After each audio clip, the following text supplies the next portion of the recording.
Welcome to the Filmcast review of Wolfman. I'm going to read the plot summary of this movie from IMDb. A family at a remote farmhouse is attacked by an unseen animal, but as the night stretches on, the father begins to transform into something unrecognizable, end quote. This movie is directed by... Because he gave a damn. Sorry, go ahead. I don't know why you're saying that, Jeff. This movie is directed by Leigh Whannell, who, in my opinion, is one of the great horror filmmakers of our age. Yep. One of the best genre filmmakers we have right now. Yes. Indeed. I mean, Invisible Man, incredible. I think Invisible Man might have been one of like my top 10 movies of that year, or it was definitely very close. Upgrade, super fun movie. It's on Netflix right now. Check it out. Like a nice. As a writer, he co-wrote Saw. Like he's been involved in this stuff. Yeah, just an enormously talented person who's whenever he has a new movie, I'm excited because I'm thinking to myself, he's gonna find a way to put some interesting spin on this thing that we all know and are familiar with. So, and Devindra Hardaway, sounds like you feel the same way. So, my question for you, Devindra, is what did you think of Wolfman? What happened here? What happened with this movie, guys? Because you're right. I think Leigh Whannell is one of the most exciting voices in genre filmmaking right now. He has been for the past decade, but him actually directing films too. He did Insidious Part 3, which was terrible. But Upgrade and Invisible Man, I think, were smart, really well made, had some fun action. Invisible Man also had was a really compelling film that kind of used that concept to say something about misogyny and the way men treat women. I think this movie had the opportunity to do something like that too. I actually think the first act of this movie is really good because it is all the setup of these characters. Christopher Abbott is this guy who apparently had like a hard ass dad but is living in New York. He's a girl dad / Wolfman is what this title really should have been. But he's a girl dad, and he's trying to like not keep the worst personality elements of his father. Julia Garner is his high-powered journalist wife, I guess. Reporters don't dress like that. But anyway, high-powered rich New Yorkers, right? And the idea is that they're having trouble with their marriage. He is having his own like trouble with the fact that something has been revealed about his father. There's a lot of like good meat there. And I think Christopher Abbott, who we've talked about as an actor, who I think is like, there is something great with Christopher Abbott, and I really would love for more things to kind of take advantage of him and use him really well. Last one was probably, he was fun in Poor Things. But who can forget his depiction of the foreigner in Kraven the Hunter? The Foreigner? Kraven the Hunter. I'm thinking though of the movie On the Count of Three, which nobody has seen. It's a Gerard Carmichael movie, but we've talked about it. I really like that movie, and I thought that also did he was really good in that. He was also really good in the show Girls. But the second and third acts of this movie are just so bafflingly misguided. Tonally all over the place. The pacing was all wrong. We'll talk about this in spoilers, but I don't even think like it kind of sets up of like a meaning, something like a message that this movie could be going for as the Wolfman. I don't know. A dad trying to survive, trying to protect his family in the modern age while also not taking the worst of the older generations. Like there's something there. And I feel like this movie loses all of it to the point where it is just like baffling how this falls apart, logically, on a character level. Most of this movie basically takes place over one night too, which to me feels like a mistake, just in terms of like setting up these stakes and making us, care about this situation. Really, really baffling movie. There are some aspects of it that I think are really well done. I think I like a lot of the first act. I like a lot of the setup. There's a truck crash that kind of that is really interesting in terms of how it's portrayed and how you feel about the characters. But beyond that, this movie is just kind of a mess. And I don't know, the special effects are good. There's a lot of practical effects for wolf transformation stuff here, which they've talked about quite a bit. I think a lot of movies try to sell that if you're doing a werewolf type of movie. So there are some really cool, gnarly effects. There are some interesting sequences later on, but yeah, this movie doesn't really add up to much for me. Wolfman indeed, Dave.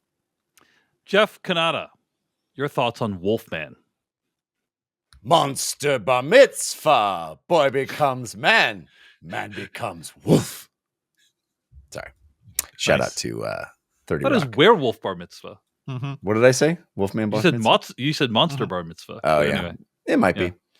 Yeah. Either way. What do I think about Wolfman? Well, I guess you could say what I think about Wolfman is best summed up in the form of a limerick. Backstory spat out in a hurry. And that's when I started to worry. If nothing's beneath the claws and the teeth, it isn't a wolf. It's just furry.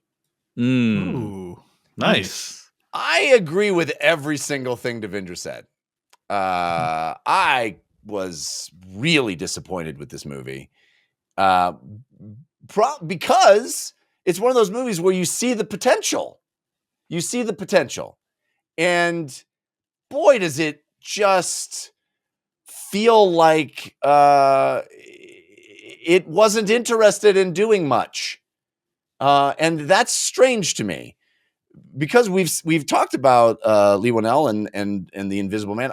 Invisible Man, I recall not giving a hugely enthusiastic review to, but I did appreciate that it was taking this trope, this established movie monster idea that is well within all of our psyches, and kind of putting a little spin on it and thinking about it in a new way. Yeah. And this movie hints at starting to do that. And then just seems it's not about anything. Yeah. And that's such a bummer because there are threads there that feel like if you just pulled at that thread, boy, something interesting could happen. And this movie seems completely uninterested at pulling in any threads. And I don't agree that it's not about anything, by the way, but I think the way in which it's about it is very clunky. It wanted to be about something. Like in that first act, it wants to be about something. But none of the wrap up gets there. Yeah. There's no meat on the bone for me. There's no juicy, interesting stuff to dig into. I mean, I'm such a huge fan of Julia Garner from Ozark. Yes. And to see her in this more sort of less character-y role and more for sort of a traditional protagonist role, like playing a normal mom. I was very excited to see her bring her considerable chops to this part. I think she's completely flat. There are a number of scenes where she and Christopher Abbott just like stare at each other in a moment of intensity, and then just like nothing happens, and they just turn and walk the other direction. It's very odd. There's no, there are things that are treated like revelations that seem so obvious throughout the entire movie. And it's like, okay, well, where's that next? Obviously that was going to happen, but where's the meaning to that happening? Where's the substance behind it? And the movie just doesn't do that. I don't think the monster transformation is interesting. I mean, that's one of the things you go to see a werewolf movie for is let's see that person transform into a freaking wolf, baby. Let's see how they do it.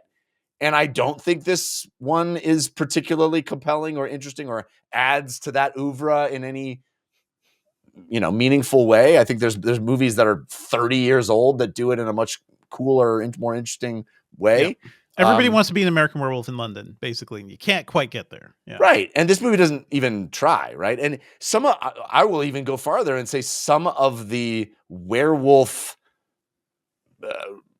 realization in this movie is goofy. Like a guy in a werewolf suit running on all fours, I think looks kind of goofy in this movie, and it doesn't need to. It feels like people in costumes to me rather than anything that is scary. And it's a bummer because you're right. I think the first act starts in a really interesting way, and there's this kind of compelling, like, okay, isolated family in this really dramatic situation, and now things are going to get even crazier. What is that going to mean? And I feel like the movie just fizzles, and it's such a bummer, such wasted potential in my opinion. And I don't understand it. I think the perfect word that Devindra used is baffling. This movie's baffling to me because it just feels like, how did nobody see this in the edit. Like, I don't understand how this is the final product. It kind of feels like it was maybe even forced in a direction, and there's a story we don't know about. Because I don't know. I would highly doubt that, because this was made with Blumhouse. It looks like a really low budget movie, and their whole philosophy is give them all we'll control. give you $5 million and then do whatever you want. That's their whole philosophy. And so the thing that's baffling is that Leigh Whannell made this, right? That he a guy who he understands how to put together a compelling story and interesting subplots and all that stuff, and also tie it into these broader themes and cool special effects. And that seems to not have worked this time. Jeff, what were you saying? And even I'm noticed, I saw in Blue Sky there was, I think, Leigh and some of the stars, maybe Christopher Abbott was one, I can't remember specifically, but they were commenting like, hey, our movie's coming out, this is really a labor of love, we wanted to make it, you know, really a deep philosophical and like I don't remember, I don't want to misquote it, but the sentiment that I recall reading was like, you know, this was really something this comes from the heart. And I'm like, where is that on the screen, man? I don't see that movie. I don't see the movie you're talking about, and it bums me out because I would have loved the movie that it sounds like you think you made. You know, I don't know. I'm going to talk about the opening scene of the movie. So if you don't want to know what the opening scene is, then skip ahead until, I guess, spoilers, but then you won't want to know that either. So, you know, this is the end of the review for you probably. But I'm going to talk about the opening scene of Wolfman. You guys have been talking about the first act. I actually think the first act is not great. But I think it's better than the rest of the movie. I really loved the opening 10 minutes of the movie, which happens in a flashback with Christopher Abbott as his younger self. So you see this boy get up out of bed, and you see him make the bed, and there's like a close-up shot of him like tightening the sheet around the bed to make sure that the father kind of barks at him too, like in a very military. Like that tells you a lot. Like this kid is raised in a really strict way. Great storytelling with like this, just a close-up shot of the boy. Making sure the bed is perfectly made. And I was just like, oh, wow, what a really great moment. Like, can we show this to my kids? Just a really great moment of like, oh, wow, this is a great way to use a visual to just tell an entire backstory of this character. You understand that relationship in half a second, basically. Exactly. It's brilliant. And then they go out hunting, and then this wolf finds him, and that's also really cool. Like, you hear the sounds, you see brief flashes, like, the boy sees the Wolfman thing in his scope for 1 second, and it's like, what is that? You know, and then you see the wolf thing come up the treehouse stair thingies, and you see like deer blind coming up, you know, and it's like, oh wow, like cool. And it's like, yeah, Leigh Whannell, this is so badass, man. Like Leigh Whannell is such a good filmmaker. Like, freaking love this movie. There's a bit of steam behind them too at one point, but it jumps off. Like, ooh, wow, like using like just steam to tell a story. I'm like, yeah, this is why I watch Leigh Whannell movies, is for like really incredible filmmaking like this. So I love the first 10 minutes. I was thinking to myself, I'm in good hands. Can't wait to see the rest of the movie. Literally almost nothing else about the movie worked for me after that point. I agree, man. The relationship between Christopher Abbott and Julia Garner, like, at no point do these people behave in any way that I feel is recognizable. You know, it's not an uncommon thing to see a married couple in trouble, like, or having strife, and it's like, this is such a kind of half-assed version of that. Like, there's so little that the movie gives you about their relationship, basically. And I will say, I was kind of struck by the fact that early on, this is kind of like an emotionally honest movie. Like, it actually does a lot of work that characters don't do in a lot of these movies, where he's like, hey, I know we are having trouble, and maybe we should do something to fix this. And also, there's discussion about him and his daughter and how he is parenting too. To me, this movie was hitting me really hard, because it's like, how do you balance that tension, right, between being a good dad while also not letting your kid do something really dumb that could hurt them, but also, not channeling the worst elements of your parents and your ancestors or whatever. Like, there's a lot going on there, and I think he balanced that well. Yeah. There's a great line. I'm probably going to butcher it, but something along the lines of, he says to his daughter, sometimes we're so scared about our kids getting scars that we scar them ourselves, or something along those lines. We are the ones that give the scars. It's beautiful. Yes, movie. I felt that. That. Yeah. But it's such the most simplistic gestures at those things. Like it's at the beginning of the movie, his daughter is walking on a little barrier on the street. And it's like, get down from there. It's like, and that's why he's overprotective. And then he and his wife are arguing over taking a phone call in the kitchen, and that's why they have career conflict. Well, they have a sit down conversation. No, I know, but the sit down is supposed to refer to stuff that we already understand, right? Whereas I felt like we were being introduced to these ideas in the sit down conversation, and that I think is not great. Then we get to the actual thing that happens, and at no point did I feel like people were really behaving like you would in that situation. Agreed. Yes. For instance, I'll just give one example. Well, actually, it's kind of a spoiler. I have an example I'll give during spoilers, but the really quick example I'll give is if I was in that situation with anyone, you guys, my family, whatever, I would be like, hey, let's figure out how to get out of this situation. That would be my first thing let's make a list of things that we can attempt to do to get out of this situation. And none of that urgency is there. Well, I think there's no like there is a monster outside. If you're referring to like, once they do they're one in a place. thing. They do one thing. But you understand? Okay, yeah, but okay. Forget about getting out. Like, okay, hey, let's try to figure out how we're going to survive. Let's have a conversation about the options we have. None of that happens. It just feels like the characters are extremely reactive. Like they're not driving any action themselves. So it's just something happens. Let's do the next thing that we can. But they're not actually motivated to do really anything themselves. And I think it feels dramatically inert, and also there is a strange lack of tension in this movie. There's no goal that you feel like they're all driving towards or anything like that. Events just sort of happen. Things just sort of happen. And I will say this: the cool thing that he does, I think the reason to watch this movie, if you're going to watch it, is it does this thing with changing POVs. Yes, that you get often in a novel. Like you'll read a novel and it'll change the POV, and you'll be like, "Oh, that's so cool." I'm sort of inside somebody else's brain. Right. Easy to do in a novel, right? Because now you're a different person's inner thoughts, which is what a novel does best.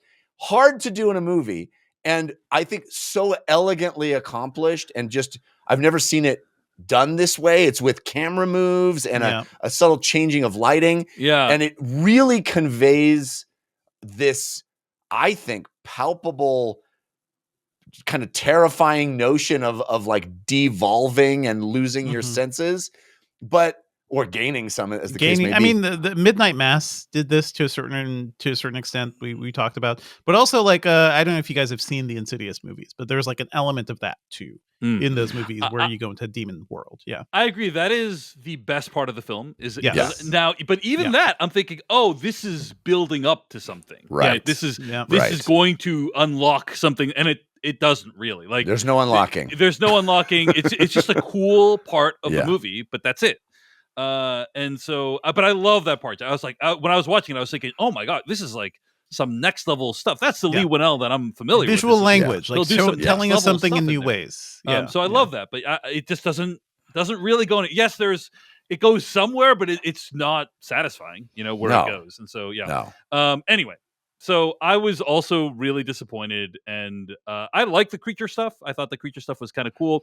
I like the kind of basic reimagining of this as it's not, you find out in the first shot of the movie, it's not they're imagining as a virus, right? That's what they're it's like a disease, right? And that's kind of a cool like modern take on it. It's always been kind of that way. But the whole werewolf, but like less wolfy than this is Face of the Wolf, not werewolf. It's more man than wolf. This one. But anyway, some more thoughts to discuss in spoilers, but overall, I was disappointed in it as well. It sounds like none of us really enjoyed this movie very much, and that's a bummer. But anyway, let's talk more about this movie in spoilers, starting right now. One of the ways that I first felt this movie was starting to go awry was they meet this guy on the way to their house, right? They're going to this cabin, and they meet this guy named Derek, who Derek's like, oh yeah, I'll get in the car and show you. And Julie Garner's like, no, we're not letting a stranger with a gun into the car, which is very reasonable for her to say. Except that he's not a stranger, right? Sure. To that guy, to Christopher Abbott, he's not a stranger. Yeah. Especially in a world where everybody, like, he's a hunter. It's a hunter world, so yeah. I loved all that stuff. I thought that was the most tense I felt the whole movie. Yes. No. Yeah. That was great. But then, and the truck crash, also really well done. Mm-hmm. Yeah. And then Derek like opens the door and then falls and then he gets dragged away. Good and stuff. then basically they never talk about him again.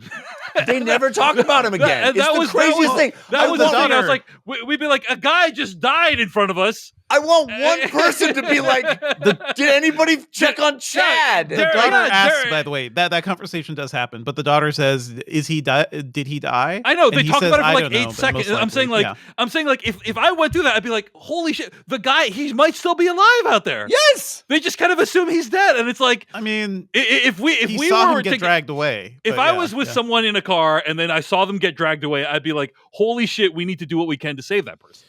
Right? Yes. It literally never comes up. Pause here, because this is a movie ultimately about a dad feeling like he has to protect his family and whatever. Yes. You're in that situation with your prepubescent daughter, your city girl wife. You're taking care of your family. That's right. That dude, fair. That weird aggro dude. But at that least was like talk about it. Yeah, at least talk about it. At least talk about it. At least show some they don't concern. talk about it. Should we do something about Derek? No, we have to protect the family. What are we gonna do? We're stuck in this house. We barely made it to this house. Well, this is actually why. Call for help. Like we got to figure out how to call for. I know they tried those things, and this is my thing about what they do when they get to the house.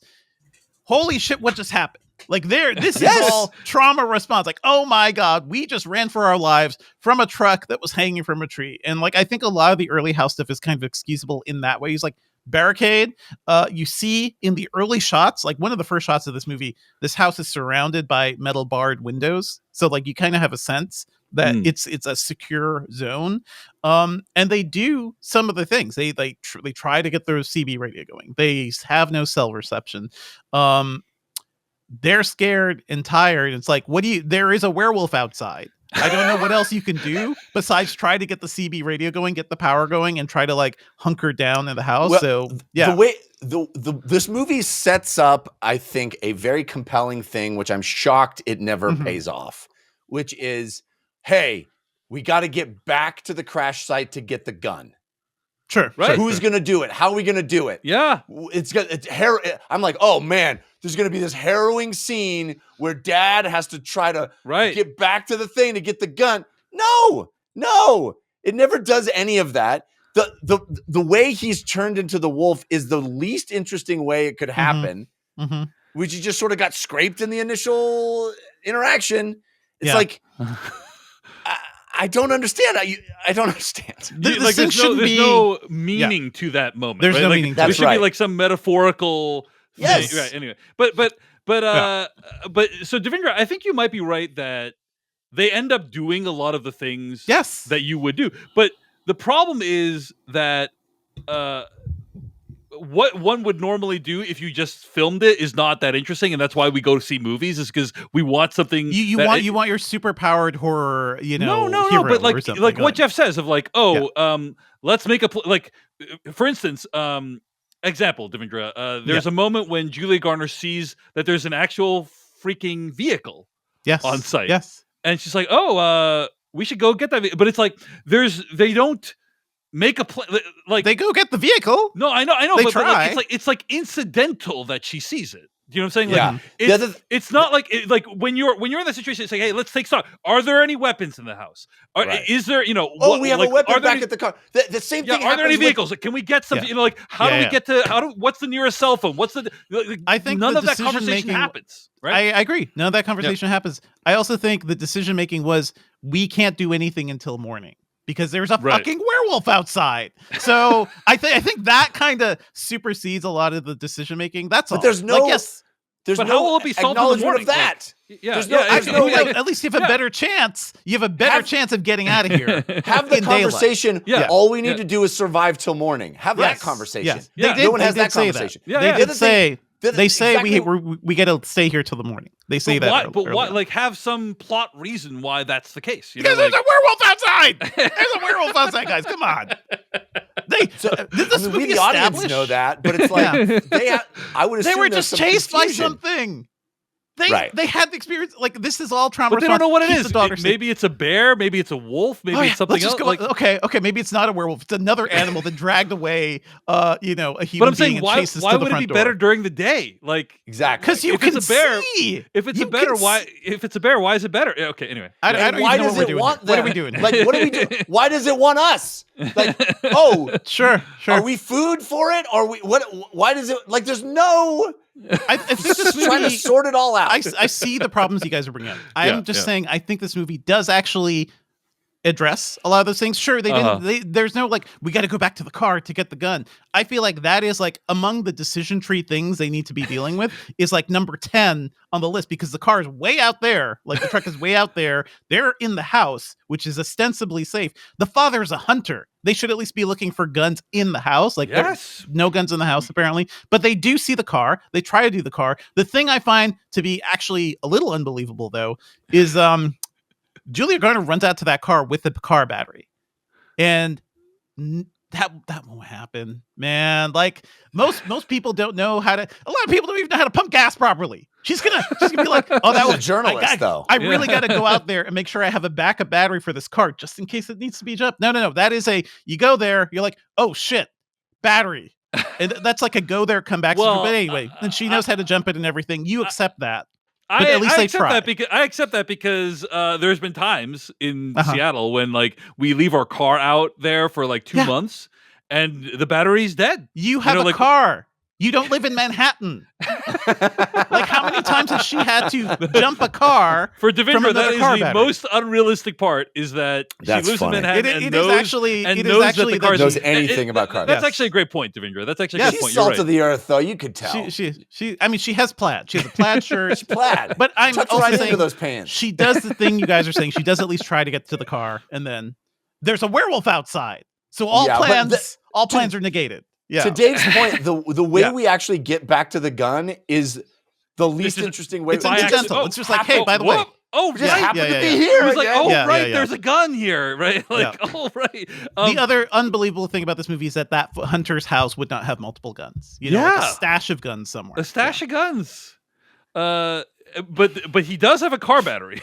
He does have a car. I mean, listen. He does have a car. You gotta have a car battery. But he does have a car battery. Yeah.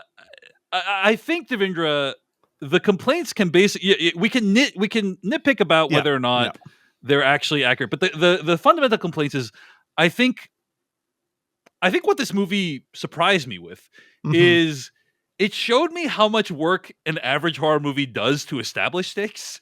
Sure. You know what I'm saying? That wasn't done in this movie of like, oh, we need to get to this point by this time, or we need to survive until this time. Very basic things that I feel like were not made explicit in this movie that would really give it some tension. You know, I agree. They should be talking more. Like he and Julia Garner should be talking more. The transformation is too slow. It's like a gradual transformation into wolfdom. And to me, it's really the third act is kind of where it falls apart because it's like, okay, you get to this point. The dad is fully a wolf man now. Now he just wants to eat the family. Like first of all, he kills his own dad. And he wants to attack the family. And there's no like, how are we getting there other than the fact that his base desire now is to be Wolfman and attack everything? And I feel like that is the point where, oh, you killed your dad, you fought your dad.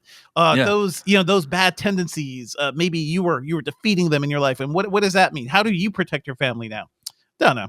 You're a Wolfman now. Whatever. I don't think he ever. I never read that he ever actually wanted to eat them. I think he's attacking them. He does death by. He knows what he's doing at the end. He wants her to kill him. Like I think that's what I read. End. By the very end. Yes. I think by the what I read the movie saying is the only way to fight Wolfman is with Wolfman. And we have good Wolfman versus bad Wolfman, generational trauma. Yeah. You know, I never got the fact that dad was actually going to eat. Like he always through the entire movie felt like he had his internal brain was working early on. Yes. He lost the ability to express it. And I think like if it was he was good, he was trying to protect them or more, like that could have been conveyed. I think the movie could have conveyed that. At one point, he like points to the house when he goes to fight, Wolf Grandpa. I will say that's Wolf Grandpa. Wolf Grandpa. I will say one of the wolf virus clearly represents generational trauma. Yes, and yes. it's been passed on to Christopher Abbott, and he needs to stop his father by killing his father, with the Wolfman thing. And then, by the way, there's actually no way that he can actually and now be your a good daughter father. has He can to watch you die. Yeah, he can't actually be a good father anymore because he has the generational trauma passed on to him, and that's kind of how the movie ends. I was thinking, what is the actual message of this movie now? Yeah, like where do we go from here? Yeah, right. It's that you can never improve. You can never change and improve. Which, by the way, is the same message as we got in movies like The Substance and A Different Man, which were released recently as well. So anyway, one of the things that I wanted to say about the cool thing about seeing it from his POV. Yes. There is one cool moment that, I was a little bit unfair when I said it doesn't build anything. Like, there is an interesting moment at the end when you see him seeing his family from his POV in the barn, but their faces are all messed up. Yeah. Right. Like, yeah. And they look different. And you're thinking to yourself, why would Christopher Abbott ever attack his family? And it's like, because they don't even look like his family to him anymore. Now they still look recognizable, and logically they are his family, but like you can kind of understand, to him they don't even look the same anymore. So I was a little unfair that it doesn't build up to anything, but like that is not the greatest payoff, I would say, for what has otherwise been the highlight of the film, which is like seeing the world from his POV. And really, the moment with the spider being extremely loud, that was cool. So rad. Very cool. Yeah, love that. Yeah. So, but they shoot him.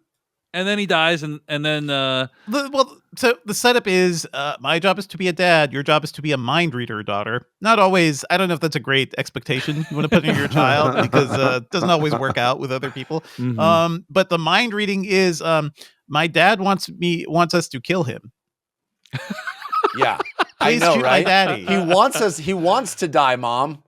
Yeah. All right. And I'm like, what are we doing here? Yeah. That same girl thought. will never be okay. That's upsetting. It's upsetting. It's deeply upsetting. It's a really odd place to land as a movie. I mean, and I don't know how you maybe and one she's not even one of those precocious kids too that says creepy shit all the time. Like, she's just kind of a normal girl, normal New York kid. And then she's like, and then at the end she's like, he wants it to end, Mom. Just shoot him in the face. Shoot Dad in the face. And it's like, well, where do you go once he becomes Wolfman? Right? Is the search for a cure? Is that a thing? Is that a setup to another movie? Is he just gonna wander the wilds? Is he gonna kind of let his family go and wander the wilds? No, he will do the most traumatic thing possible for his wife and his child. Please kill me. Yeah, please kill me. Oh. It is interesting that there's no notion of ever having a cyclical nature to the Wolfman transformation. Yeah. This is you transform into a wolf, and now you're a wolf forevermore. That's it. Yeah. There's no I could turn back and forth. And that's why I think doing this movie all in one night, it doesn't quite work. Like, it's too much happening all at once. And sure, you get a scar. Maybe let's build up that's a crazy situation we dealt with. But okay, we feel safe in that. Have it last a couple weeks or something. There's more to work with there when it's not just basically a one night raid on a house by a werewolf and then Dad becomes a werewolf. You don't have much room to grow as a character or do anything dramatically if you do that. I think the thing Jeff and I are reacting to is the seeming lack of urgency that was in which they approached the situation. There's another movie that came out recently called Speak No Evil. Yeah. That has kind of similar components to this movie. I'm not going to really go too much into detail, but the characters in that movie acted extremely realistically. I'm like, when I watch the movie, I'm like, oh yes, that's logically what you would do in that situation. You'd try to problem solve. You'd get together and make a plan, and just none of that happens in this movie. And it's odd. It just feels like there's a missing thing that's happening in this. My whole thing this movie, you're like, that's exactly how I would treat this situation. I think that's actually we are so I don't know, spoon fed or trained by horror movies to be like, the way a horror movie protagonist acts is to look at all the exits, find the weapons, figure a way out. We gotta move this plot along. And I feel like this movie was setting itself up in a more way. This is a family that is kind of broken, and it is at least the father and the husband and the wife are kind of disconnected. This was a way for them to reconnect. A horribly traumatic thing just happened, and what they can do is, it's late, they got to wait till the morning. Daughter needs to sleep. Like, you go anywhere, going on vacation with your child, even if a werewolf is attacking you, got to figure out how your kid's going to sleep. Which, by the way, I gave a terrible review to that Airbnb. Yeah. Werewolves attacked me all night. Well, it was called a Werebnb, Jeff, so you should have known. Wow. But wow. It felt like, it's like, okay, when they get into this house, he's like, I know this house is secure because my dad was a crazy security guy and all the windows are barred. They block the entrance. They try to do the raid. Like, I don't know what much else you could do, because like, you got a kid there. You can't like run them through all the action scenarios. Like, kid needs to sleep. Traumatic event just happened. You're injured. Family needs to process what's happening. At least it's vaguely like, that's why I didn't feel like that was the problem. Mm-hmm. What happens is after that, once they do the other things, and it's like, oh, you don't actually have a goal beyond like, okay, we tried to get out with the car. Now we're being chased. And now dad is just fully more another wolf. And my problem is more thematic, in that this movie did not know what it actually wanted to say about any of this stuff by the end.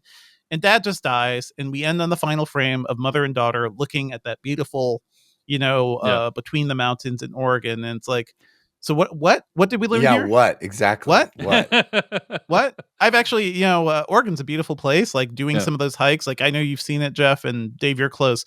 So it's like, there is a majesty there, but it's also like, what is the takeaway here?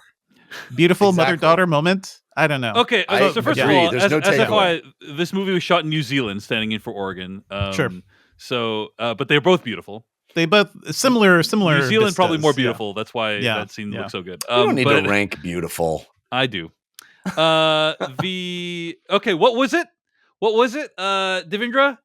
What was the point of that final shot? Is earlier on in the movie, right? The father and the son are looking at that scene, and he's saying, "Man, look at that view. Never gets old, does it?" And would it be more impactful if he was there with them to like share that moment or something? And then later on, it's like, hey, we are now experiencing the same thing they did, unencumbered by the past, though.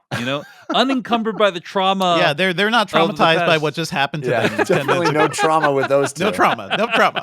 Free and clear. Yes. They do not exist in the context of all that came before them, Right. And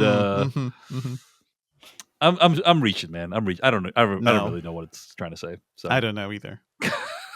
I would love like Leigh Whannell to like help us break down. He more does like what great they were thinking. commentary. I listened to all his Blu-ray commentaries, and he does great commentary. So we're waiting in anticipation for this one. To explain I choices. will listen to the commentary when it hits Blu-ray for sure. But anyway, those are our thoughts on Wolfman. And at the end of the day, despite everything we have just said, it is really impressive that Leigh Whannell made a movie. Thank you so much for watching this video of the Filmcast. Check out these other videos that we have available, and be sure to hit like, subscribe, and hit that bell icon to get other videos from us in the future. You can also go to thefilmcast.com to catch all of our audio podcast versions of all of our episodes. And support this podcast at patreon.com/filmpodcast, where you can sign up for ad-free episodes and exclusive After Darks. Thanks so much to everyone who makes the Filmcast possible.